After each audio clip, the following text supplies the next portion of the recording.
ಏನು ಬೆಳವಣಿಗೆ ಆಯಿತು. 16ರಲ್ಲಿ ನಾನು ಬಂದೆ, 18ರಲ್ಲಿ ನನಗೆ ಟಿಕೆಟ್ ಮಿಸ್ ಆಯಿತು. ಮತ್ತೆ ಅದೇ ರೀತಿ 23ರಲ್ಲಿ ಇದೇ ಪಕ್ಷದಲ್ಲಿ ನಾನು ಸಂಘಟನೆ ಮಾಡ್ತಾ ಇದ್ದೆ. ಕಾರಣಾಂತರದಿಂದ ಕೆಲವು ಕಾರಣದಿಂದ ನನಗೂ 23ರಲ್ಲಿ ಟಿಕೆಟ್ ತಪ್ಪಾಯಿತು.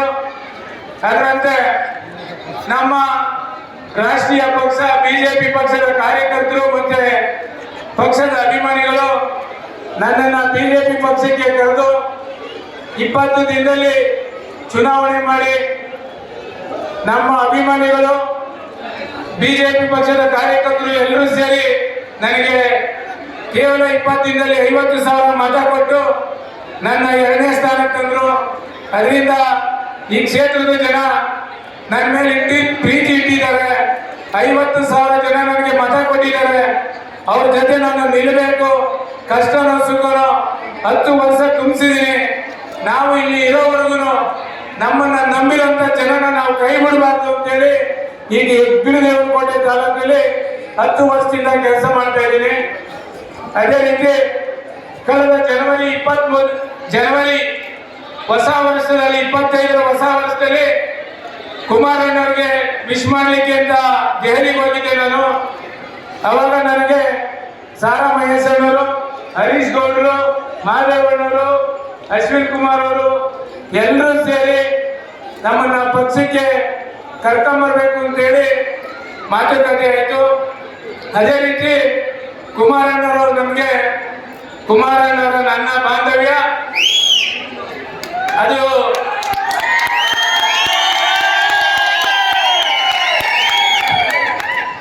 ಆ ಬಾಂಧವ್ಯದಿಂದನೇ ನಾನು ಏನೇ ನನಗೆ ನೋವಾದ್ರು ತೊಂದರೆ ಆದರೂ ಅವರು ನನ್ನ ಕೈ ಬಿಟ್ಟಿಲ್ಲ, ನಾನು ಅವ್ರನ್ನ ಕೈ ಬಿಡೋದಿಲ್ಲ. ಆ ಪಕ್ಷದ ಕಾರ್ಯಕರ್ತರನ್ನ ಕೈ ಬಿಡಲ್ಲ ಅಂತೇಳಿ ಮತ್ತೆ ನಾನು ಜೆಡಿಎಸ್ ಪಕ್ಷಕ್ಕೆ ಜೂನ್ 26ನೇ ತಾರೀಕು ಸೇರ್ಪಡೆಯಾದೆ.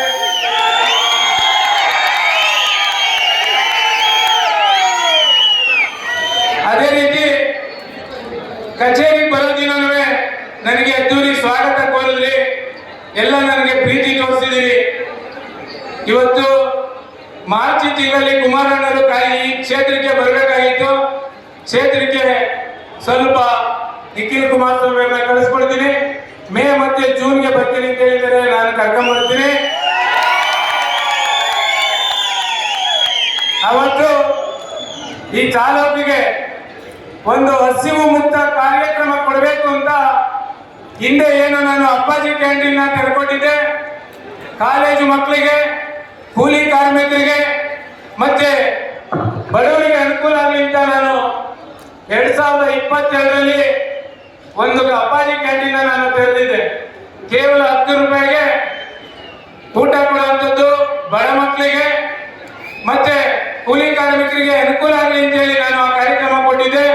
ನಮ್ಮ ಕೇಂದ್ರ ಸಚಿವರಾದಂಥ ಕುಮಾರಣ್ಣವರು ಆ ಕಾರ್ಯಕ್ರಮನ ಬಂದು ಉದ್ಘಾಟನೆ ಮಾಡಿಕೊಟ್ಟಿದ್ರು. ಅದಾದ ನಂತರ ಕೋವಿಡ್ ಸಂದರ್ಭದಲ್ಲಿ ಏನೇನು ಕಾರ್ಯಕ್ರಮಗಳನ್ನ ಕೊಡಬೇಕು ಅಂತ ಕುಮಾರಣ್ಣವರು ನನಗೆ ಮಾರ್ಗದರ್ಶನ ಕೊಟ್ಟಿದ್ರು. ಅದೇ ರೀತಿ ನಾನು ಆ ಕಾರ್ಯಕ್ರಮಗಳೆಲ್ಲ ಕೊಟ್ಕೊಂಡ್ಬಂದೆ. 25,000 ಕುಟುಂಬಗಳಿಗೆ 25,000 ಕಿಟ್ಗಳನ್ನ ವಿತರಣೆ ಮಾಡಿದ್ದೆ.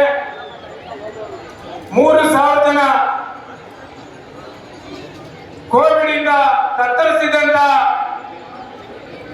ವ್ಯಕ್ತಿಗಳಿಗೆ ಆಯಾ ಹಾಸ್ಪಿಟಲ್ಗಳಿಗೆ 3,000 ಬಾಕ್ಸ್ ಮೆಡಿಸಿನ್ 15 ದಿನಕ್ಕೆ ಆಗುವಷ್ಟು ಮೆಡಿಸಿನ್ ಅನ್ನ ನಾನು ತರಿಸ್ಕೊಟ್ಟಿದ್ದೆ. ಅದೇ ರೀತಿ 2 ಆಂಬುಲೆನ್ಸ್ ಬಿಟ್ಕೊಟ್ಟಿದ್ದೆ. ಇದಕ್ಕೆಲ್ಲ ಒಂದು ಆಶೀರ್ವಾದ ಮಾಡಿ ನನಗೆ ಕಳೆದ ಚುನಾವಣೆಯಲ್ಲಿ ಈ ಕ್ಷೇತ್ರದಲ್ಲಿ ಉಳ್ಕೊಳ್ಳುವಂತ ರೀತಿ ಮಾಡಿದ್ದೀರಿ. ಒಂದು 2 ವಿಚಾರನ ಕಾಂಗ್ರೆಸ್ ಸರ್ಕಾರದ ವಿಚಾರನ ನಾನು ಮಾತಾಡ್ತೀನಿ. ಬಾಕಿ ಎಲ್ಲನ ನಿಖಿಲ್ ಕುಮಾರಸ್ವಾಮಿ ಅವರು ನಮ್ಮ ವಹಿಸಿ ನಾಯಕರು ಮಾತಾಡ್ತಾರೆ. ಈ ತಾಲೂಕಿನಲ್ಲಿ 10 ವರ್ಷದಿಂದ ಯಾರಿಗೂ ದುರಸ್ತಿ ಸಿಗ್ಲಿಲ್ಲ, ಸಾಗುವಳಿ ಚೀಟಿ ಸಿಗ್ಲಿಲ್ಲ.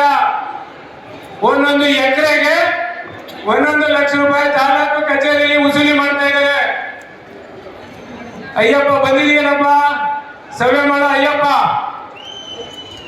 ಅಯ್ಯಪ್ಪ ಬಂದು ಪುದುಕೋಟೆ ಅಯ್ಯಪ್ಪನೇ 2 ಲಕ್ಷ ಕೊಟ್ಟಿದ್ದಾರಂತೆ ತಾಲೂಕ್ ಆಫೀಸಲ್ಲಿ 1 ಎಕರೆಗೆ. ಇದು ನಮ್ಮ ಕಾಂಗ್ರೆಸ್ ಸರ್ಕಾರ ಕೊಡ್ತಾ ಇರೋಂತ ಒಂದು ಜನೋಪಯೋಗಿ ಕೆಲಸ.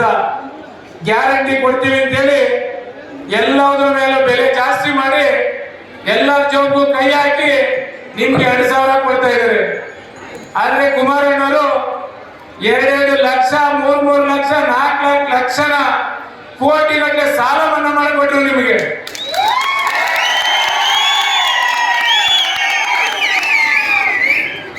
25,000 ಕೋಟಿ ಸಾಲ ಮನ್ನಾ ಮಾಡಿದಾಗ ಅವರು ಯಾರು ತಲೆ ಮೇಲೂ ಸಾಲ ಮಾಡಿಸ್ಲಿಲ್ಲ.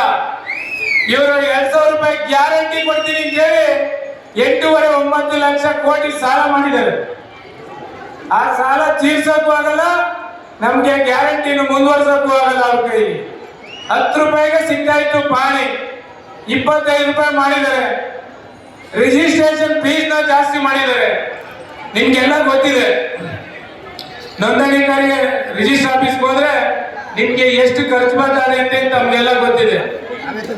ಅದೇ ರೀತಿ ಈ ತಾಲೂಕಿನಲ್ಲಿ ನಿಮ್ಗೆ ಇನ್ನೊಂದು ಅಚ್ಚರಿಯ ವಿಚಾರ, ವಿದ್ಯಾಭ್ಯಾಸದಲ್ಲಿ 10ನೇ ಸ್ಥಾನಕ್ಕೆ ಹೋಗೈತೆ ನಮ್ಮ HD ಕೋಟೆ ತಾಲೂಕು ಜಿಲ್ಲೆನಲ್ಲಿ. ಅದ್ರ ಕಡೆ ಶಾಸಕರು ಗಮನ ಕೊಟ್ಟಿಲ್ಲ. ಎಜುಕೇಶನ್, ಮಕ್ಕಳಿಗೆ ಎಜುಕೇಶನ್ ಕೊಡ್ತೀವಿ ಅಂತ ಹೇಳ್ತಾರೆ. ಎಜುಕೇಶನ್ 10ನೇ ಸ್ಥಾನಕ್ಕೆ ಹೋಗೈತೆ ಜಿಲ್ಲೆಯಲ್ಲಿ. ಮೊನ್ನೆ ಪ್ರೆಸ್ ಮೀಟ್ ಅಲ್ಲಿ ಹೇಳಿದ್ದಾರೆ ತಾಲೂಕಲ್ಲಿ ಡ್ರಗ್ಸ್ ಅವಳಿ ಜಾಸ್ತಿ ಆಗಿದೆ ಅಂತ. ಡ್ರಗ್ಸ್ ಎಲ್ಲಿಂದ ಬಂತಪ್ಪ? ತಾಲೂಕಿಗೆ ಡ್ರಗ್ಸ್ ಎಲ್ಲಿಂದ ಬಂತು? ಶಾಸಕರು ಪ್ರೆಸ್ ಮೀಟ್ ಅಲ್ಲಿ ಹೇಳ್ತಾರೆ ಅಂದ್ರೆ ನಾವು ಅರ್ಥ ಮಾಡ್ಕೋಬೇಕು. ಯಾವ ರೀತಿ ಆಡಳಿತ ನಡೀತಾ ಇದೆ, ಯಾವ ರೀತಿ ಬಡವರ ಮಕ್ಕಳನ್ನ ಇವರು ಯೋಗಕ್ಷೇಮ ವಿಚಾರಿಸ್ತಾ ಇದ್ದಾರೆ, ಮತ್ತೆ ಯಾವ ರೀತಿ ವಿದ್ಯಾರ್ಥಿಗಳಿಗೆ ಇವರು ರಕ್ಷಣೆ ಕೊಡ್ತಾ ಇದ್ದಾರೆ ಅಂತ ಯೋಚನೆ ಮಾಡಬೇಕು ತಾವೆಲ್ಲ. ಡ್ರಗ್ಸ್ ಕೋಟೆ ತಾಲೂಕಲ್ಲಿ ಡ್ರಗ್ಸ್ ಓಡಾಡ್ತಾ ಇದೆಯಂತೆ. ಅದೇ ರೀತಿ ಕೋಟಿಗಟ್ಟಲೆ ಬೆಡ್ಸ್ ನಡೀತಾ ಇದೆಯಂತೆ ಕೋಟೆ ತಾಲೂಕಲ್ಲಿ. Kerala border, Nanjangud border.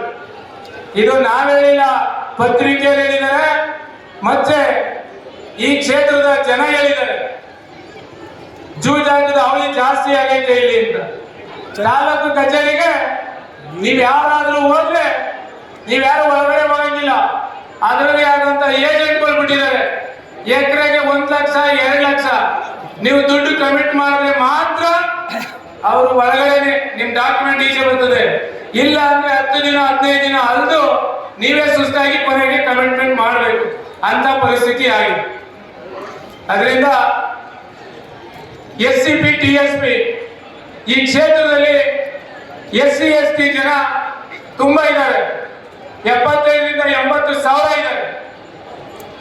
SCP TSP ಹಣನ 35,000 ಕೋಟಿನ, ಪರಿಶಿಷ್ಟ ಜಾತಿ ಮತ್ತೆ ಪರಿಶಿಷ್ಟ ಪಂಗಡದ ಹಣನ 35,000 ಕೋಟಿ ಇವರು ಬೇರೆ ಕಾಮಗಾರಿಗೆ ಬೇರೆ ಇಲಾಖೆಗೆ ವರ್ಗಾವಣೆ ಮಾಡಿಕೊಂಡಾಗ ಡಾಕ್ಟರ್ ಬಾಬಾ ಸಾಹೇಬ್ ಅಂಬೇಡ್ಕರ್ ಅವರು ಕೊಟ್ಟಂತ ಸಂವಿಧಾನದ ಅಡಿಯಲ್ಲಿ ಇಲ್ಲಿ ಗೆದ್ದಿರ್ತಕ್ಕಂಥ ಮೀಸಲಾತಿ ಕ್ಷೇತ್ರದಲ್ಲಿ ಗೆದ್ದಂತ ಶಾಸಕರು, ಈ ಕ್ಷೇತ್ರದಲ್ಲಿ ಗೆದ್ದಂತ ಲೋಕಸಭಾ ಸದಸ್ಯರು, ಇವರಿಬ್ರು ಸುಧಾ ಚಕಾರ ಎತ್ತಿಲ್ಲ.